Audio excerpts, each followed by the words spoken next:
Hello friends, welcome back to the channel. In today's video, I show you how I make shampoo bars, as well as catch you up on what's been happening in my life. Cale and I are doing a big renovation to our home, and I discuss my products being sold in a local shop for the first time in years. I am so happy to have you all here, and I appreciate you all so much. So without further ado, let's get started.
Hello everybody and welcome back to another video. In today's video, I'm going to be making some shampoo bars because I desperately need to put my shampoo bars on my website. I've been putting it off and putting it off, but I'm going to be doing that today, and I'm going to be using some infused oils. I have some beautiful rosemary growing in my garden that I'm dying to use. So I have taken some from my garden, I've infused it in some oil, and that is what I'm going to be making my rosemary mint shampoo bars with.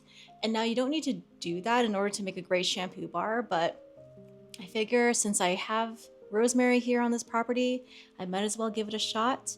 And I'm excited because rosemary is known to help with hair growth, and it's to help, and is also known to help with hair health. So I'm excited to create products, like I said, with more intention and using ingredients that are literally close to home. My prospective launch date is coming up really fast, so I might be able to get a few more things done. I'm hoping to make a few more products. That's the hope. We'll see if I get to them. But an exciting development that I've had, which is a long time in coming, is that Cale and I visited with a local shop who wants to hold our products in her store. So we went to her shop, showed her some of my products, and we came to an agreement. And as of today, right now, my products are in her shop and are available to purchase in person by my local community. And that is so, so exciting. It's been so long since I've had my products in a physical local store. The last time I did something like this was all the way back in Midland, and I had a ton of success with that. And it really does help with getting your name out there slowly but surely. And that's where you really want your name to grow, is within your actual local community. So that's where the focus is going to be for now. And who knows, maybe over time it'll grow, or maybe it'll just be consistent. I'm not sure, but it is nice to know that people in my neighborhood can smell and touch and look at my products before deciding to buy. I also placed some of my sugar scrubs in the shop. Here is the Wildflowers sugar scrub that I made a few days ago. These will be on my website as of February 3rd. So if you wanted to grab some early and you live in the Olympia area, send me a message and I will let you know where that shop is. So now that that is out of the way, I have a very busy day ahead of me. So let's get to making. So what I'm doing here while the ingredients in my shampoo bar are melting down is preparing all of my ingredients for the conditioner bars that I also want to make. And I'm adding cocoa butter to these conditioner bars. I make all of my own hair care, and ever since I started, I've been hooked. So I haven't really taken the approach to hair care, a more natural approach to hair care where I focus on the ingredients as much as I have been lately. So it's just been a whole new amazing experience. This conditioner bar is going to accompany the shampoo bar that's currently being made over there. So I'm just going to gather all the ingredients and also melt these down And by the time I've pressed the shampoo bars, hopefully this will be ready to pour into the molds. Making shampoo bars for me is very quick and easy and straightforward. I have my ingredients that I melt down, and then once they've been melted down, I add a second set of ingredients and just pour it into a mold and pop them out the next day. Can't get much easier than that. One of the skills that I've had to master in running a small business is the multitasking, and it is learning to make multiple products all at the same time.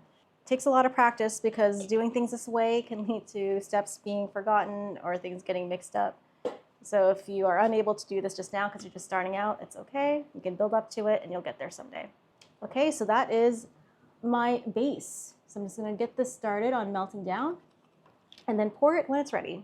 So the ingredients that I wanted to melt have melted, and I transferred my shampoo base to a mixing bowl. What I'm gonna do is pour that melted base into the shampoo mix and have my mixer mix it into a dough that I can press into shampoo bars. Okay, I'm just gonna start it stirring gently.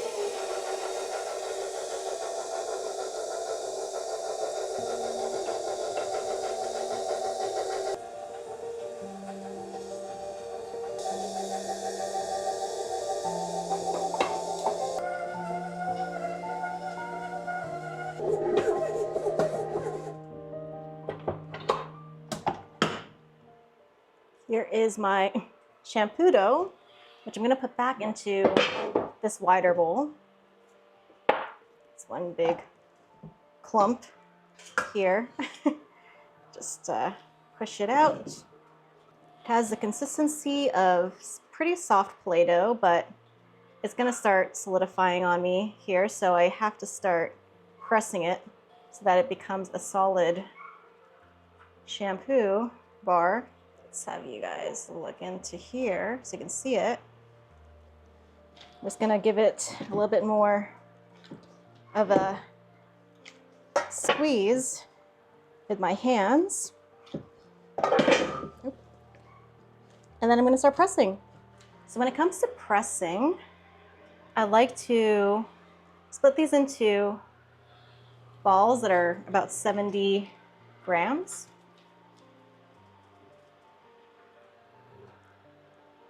Like so. Form it into like balls. And I'm using the bath bomb press machine to make these shampoo bars, in case you're wondering what this crazy machine is. I'm gonna put my shampoo bar in like so. And then, oh, before I do that, definitely want to cover up my shampoo with some film so everything remains unstuck to each other. I'll let the film up, and I'm going to unmold my pretty perfect shampoo bar. I know I was making my rosemary mint shampoo bars, but I'm also making these lavender lemon shampoo bars at the same time. And I figured I would show you guys me making them both so you can get an idea of what the production process is like for these guys.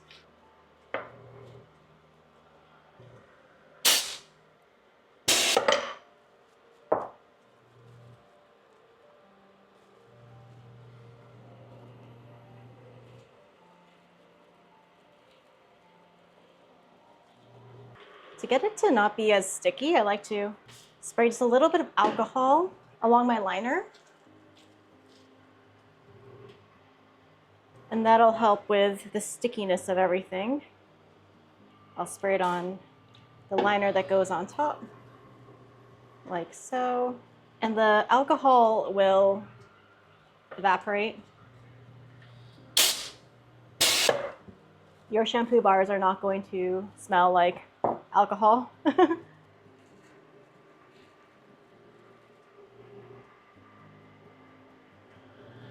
you want to get started into making your own shampoo bars and hair care, there are so many recipes and even videos on YouTube. You could learn how to do this for free. There are some recipes that are better that you can pay for.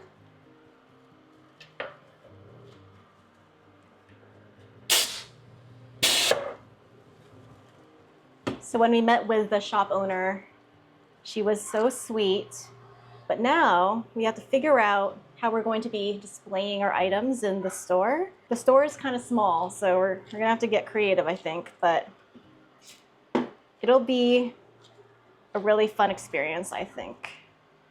It's been something that I've been meaning to do, but I've been really just putting it off. We have just finished moving, so I wasn't in any hurry to start doing this, but I think it's time.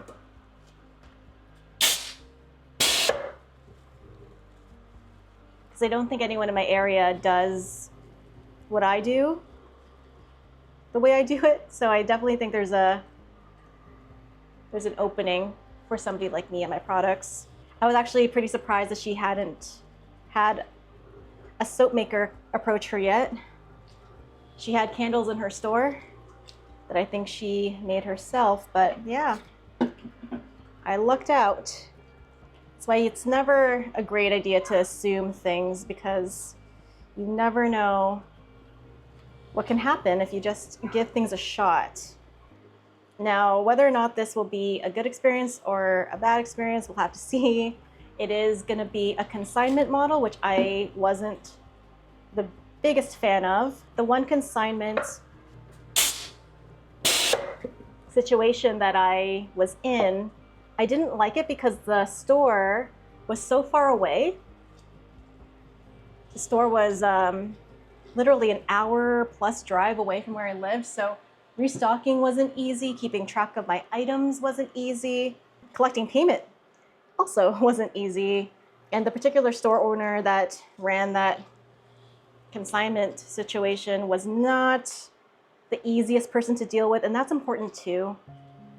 When you're doing a situation like this, it's always a good idea to trust your gut, and if the person you're working with doesn't feel right to you or doesn't give you good vibes, then just walk away. It's not worth it. It's not worth the hassle.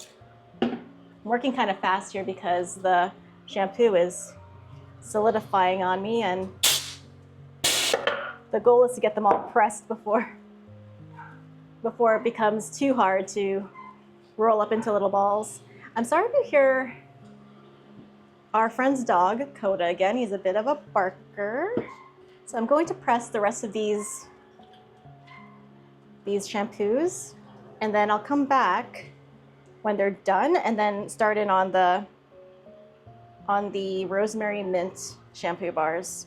Here are the pressed bars, and now that these are done, I can move on to the other ones. So the base for the rosemary mint shampoo is not quite melted yet, so I'm going to take this time to fulfill orders. There are quite a few on the board, so hopefully I can get these fulfilled and ready to be picked up by tomorrow. That is the goal.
Here are my beautiful natural shampoo bars, all pressed and completed. And as you can see from the rosemary mint bars, I kind of got into a groove there, and I figured that if I just roll them all into balls, I can press them all at once, and it definitely went much faster.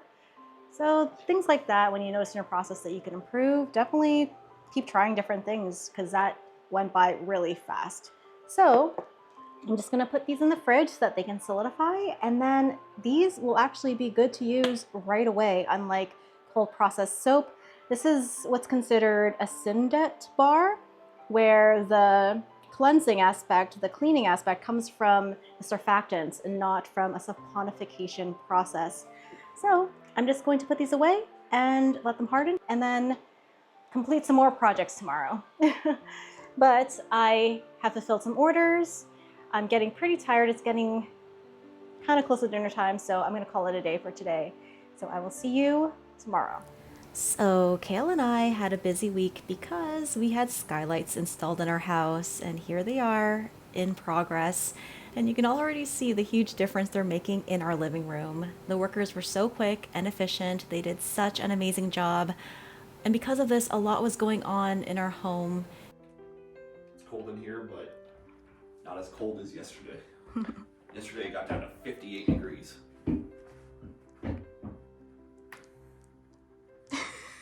I'd say it's only like 62 right now. Yep. And to add to this craziness, I was working on stocking our new consignment spot and working on that display. I got a lot of these display items at Goodwill, ranging from $3 to $12, which is such a great deal. If you're looking for things like this, go check out your local Goodwills. They are stocked with so many things just like this.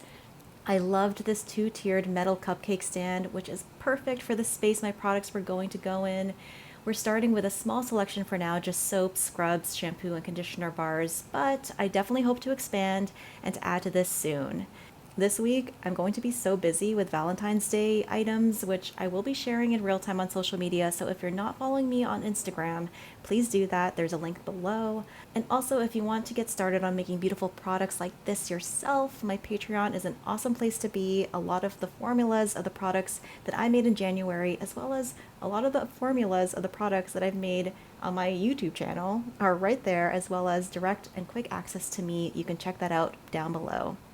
And that's the video for today. I had a lot of footage, including a goat's milk lotion that I made, and I was going to include it in this video, but I need to start condensing the videos because I'm running out of time in the day to devote to editing them. So it may be shorter videos that I post when I can, as opposed to a set schedule.